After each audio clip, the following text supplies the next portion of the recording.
Si estás viendo este video sin haber visto la primera parte, ve a verla primero. Lo que vas a escuchar ahora no tiene el mismo peso si no sabes lo que ocurrió antes. El enlace está en la descripción y en la esquina superior derecha de la pantalla. Para los que sí vieron la primera parte, esto es lo que ya saben. Un aeropuerto en Arkansas donde aterrizaban aviones que no existían en ningún registro oficial. 2 adolescentes muertos en unas vías de tren, con 12 testigos que murieron antes de poder declarar. El jefe de seguridad de la campaña presidencial de Clinton, asesinado a tiros en una carretera de Little Rock, con su archivo personal robado semanas antes, y el amigo más íntimo del presidente, encontrado muerto en un parque de Virginia con una nota sin huellas, una bala que nunca apareció y un expediente que lleva 30 años con páginas que el gobierno federal no quiere abrir. Eso fue la primera parte. Lo que viene ahora ocurrió dentro de la Casa Blanca. Es más institucional, más frío y, en muchos sentidos, más perturbador, porque ya no habla de cuerpos en parques, habla de cómo el poder se protege a sí mismo desde dentro. Gary Aldrich fue agente del FBI durante 26 años. Una parte de ese tiempo la pasó dentro de la Casa Blanca, verificando los antecedentes del personal de la administración. Cuando Clinton llegó al poder en 1993, Aldrich continuó en su puesto, y lo que vio durante esos primeros años lo llevó, en 1996, a escribir un libro. Lo tituló Unlimited Access. Describía una cultura de opacidad sistemática, personas con acceso a zonas clasificadas que no habían completado los procesos de verificación estándar. Conversaciones y reuniones de las que los agentes del FBI eran excluidos sin explicación, cuando en administraciones anteriores habían sido parte rutinaria de ese trabajo. La Casa Blanca respondió atacando a Aldrich públicamente. Lo descreditaron como un agente amargado con agenda política. Ninguno de los hechos concretos que describía fue desmentido de manera verificable. Dennis Sculimbrene, otro agente del FBI asignado a la Casa Blanca, escribió en un informe interno en 1993 que la Oficina de Seguridad de la Casa Blanca representaba una amenaza para la integridad de los procesos de seguridad nacional. El informe fue archivado. Sculimbrene fue trasladado. Lo que el FBI acumuló durante los años 90 sobre el entorno de Clinton forma uno de los expedientes más extensos jamás construidos sobre una presidencia americana en activo. Y una parte significativa de ese expediente sigue clasificada. La Freedom of Information Act permite solicitarlo. La respuesta llega con páginas enteras en negro. En el centro de Little Rock hay un edificio de ladrillo rojo que durante años fue mucho más que un despacho de abogados. El Rose Law Firm era el bufete más antiguo e influyente de Arkansas. Hillary Clinton trabajaba allí. Vince Foster trabajaba allí. Webster Hubbell trabajaba allí. 3 de los abogados más cercanos a la presidencia Clinton habían compartido despacho, clientes y secretos en el mismo edificio durante años antes de llegar a Washington. Cuando el fiscal especial Kenneth Starr investigaba el Whitewater, solicitó los registros de facturación de Hillary Clinton en ese bufete. Los registros correspondían a los años en que ella había trabajado en asuntos relacionados con Madison Guaranty, la entidad financiera de los McDougal que terminó quebrando y costando $60 millones a los contribuyentes americanos. Hillary Clinton dijo que no tenía esos registros, que no sabía dónde estaban, que probablemente se habían extraviado. 2 años después de que Starr los solicitara, los registros aparecieron en la residencia privada de los Clinton dentro de la Casa Blanca, en una sala contigua al despacho de Hillary, con las huellas dactilares de Hillary Clinton sobre ellos, con anotaciones en los márgenes escritas con su letra, la explicación de cómo llegaron esos documentos a ese lugar, desde dónde habían estado durante 2 años, y por qué aparecieron precisamente cuando el plazo de prescripción de varios delitos investigados estaba a punto de expirar, nunca fue convincente para los investigadores de Starr. Los registros mostraban que Hillary Clinton había trabajado en asuntos de Madison Guaranty con mucha más extensión de lo que había declarado públicamente. Facturación por horas de trabajo en períodos donde ella había dicho que su participación fue mínima.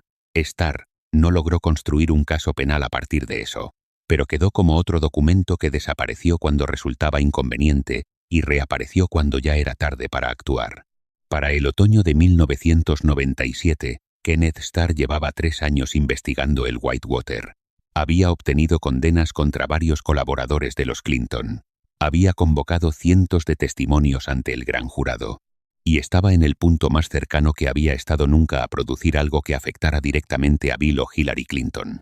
Starr ampliaba el alcance de su investigación hacia los archivos del FBI obtenidos ilegalmente, hacia las conexiones entre Arkansas y Washington, hacia testigos que todavía no habían sido llamados y que podrían cambiar el curso de todo. Y entonces, en enero de 1998, estalló el escándalo Mónica Lewinsky. El Congreso, los medios, la opinión pública, todo giró hacia el sexo y la mentira bajo juramento. El Whitewater, el Filegate, las conexiones con Arkansas, los testigos que habían muerto antes de declarar, todo quedó enterrado bajo el alud de la becaria. El informe final de Starr detallaba 11 posibles causales de juicio político, todos relacionados con el encubrimiento del asunto Lewinsky. Las otras líneas de investigación quedaron en documentos de transición que nadie leyó. Clinton fue sometido a juicio político en diciembre de 1998. El Senado lo absolvió en febrero de 1999. Salió de la Casa Blanca con los índices de aprobación más altos de cualquier presidente saliente en décadas. No hay prueba de que el escándalo Lewinsky fuera filtrado estratégicamente para desviar la atención de Starr, sí, pero el resultado fue idéntico al que se habría buscado si eso hubiera ocurrido. Y eso es algo que los propios miembros del equipo de Starr comentaron entre sí en aquellos años. La madrugada del 20 de enero de 2001, en sus últimas horas como presidente, Bill Clinton firmó 140 indultos y conmutaciones de penas. La mayor concesión masiva de indultos en un solo día en la historia moderna de los Estados Unidos. Entre los beneficiados estaba Mark Rich. Rich era un financiero suizo-americano que había huido de la justicia americana en 1983, acusado de evasión fiscal masiva y de haber comerciado ilegalmente con el gobierno iraní durante la crisis de los rehenes. Llevaba 18 años viviendo como prófugo en Suiza cuando Clinton le concedió el indulto en sus últimas horas de mandato. La exmujer de Rich, Denise Rich, había donado más de $1 millón a la biblioteca presidencial Clinton y al Partido Demócrata en los años anteriores al indulto. Su abogado era Jack Quinn, ex jefe de gabinete de Al Gore y ex abogado de la Casa Blanca bajo Clinton. El fiscal asistente James Comey, que décadas después se haría conocido mundialmente como director del FBI, declaró que el indulto de Mark Rich era uno de los actos más indefendibles que había presenciado en su carrera. El indulto era constitucionalmente inatacable. Un presidente tiene autoridad absoluta para indultar. La conexión entre el dinero y el perdón era transparente para quien mirara los hechos. Y ningún tribunal podía hacer nada.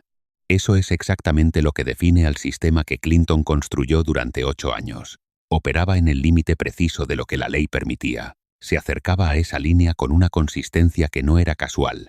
Y cada vez que alguien quería cruzarla para alcanzarlo, la línea ya había cambiado de lugar. Hay un elemento de los últimos años de la presidencia Clinton que raramente aparece en los análisis sobre él, pero que los historiadores militares han señalado con precisión. El bombardeo de Yugoslavia comenzó el 24 de marzo de 1999.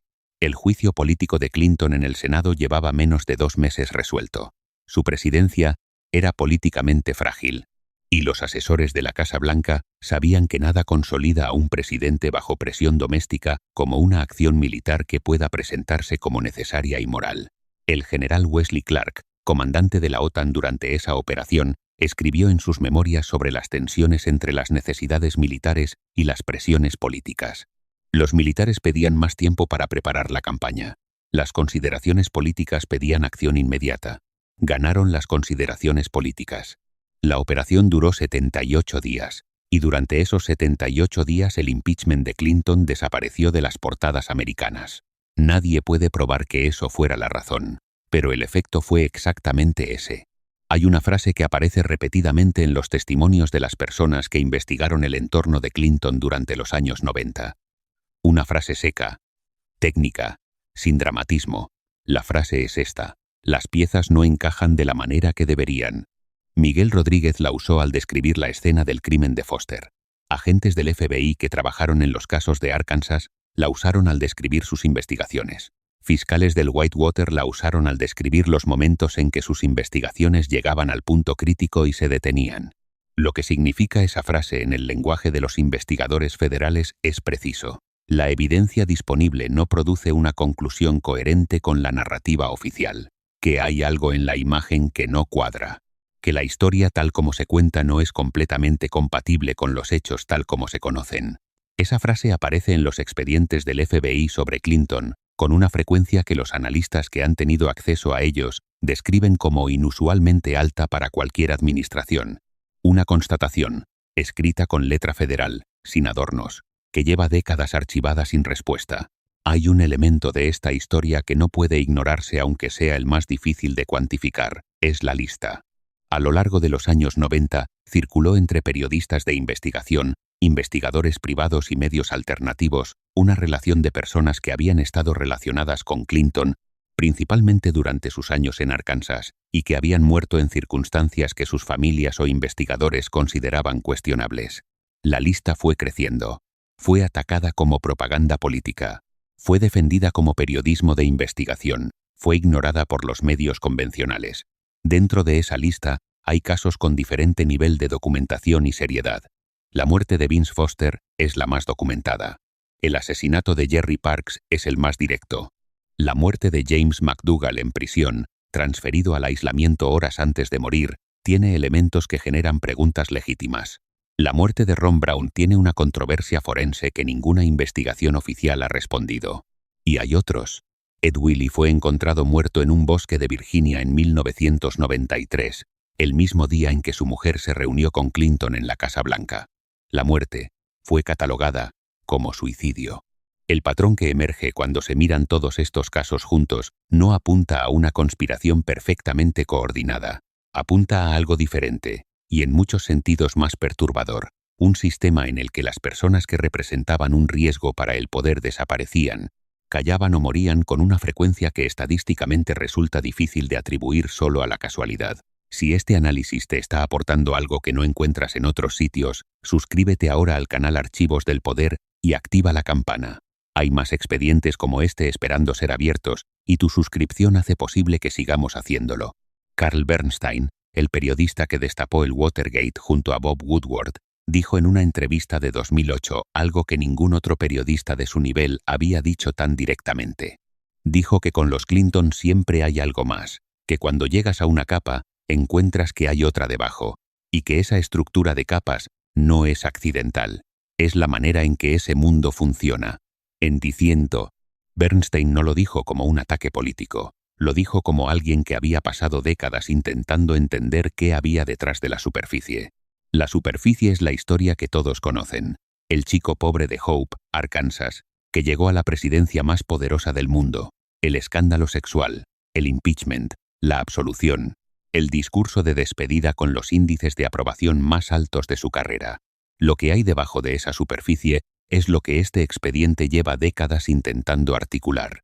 Una red de relaciones construida en Arkansas que funcionaba según sus propias reglas. Un sistema de lealtades y silencios que sobrevivió al traslado desde Little Rock hasta Washington.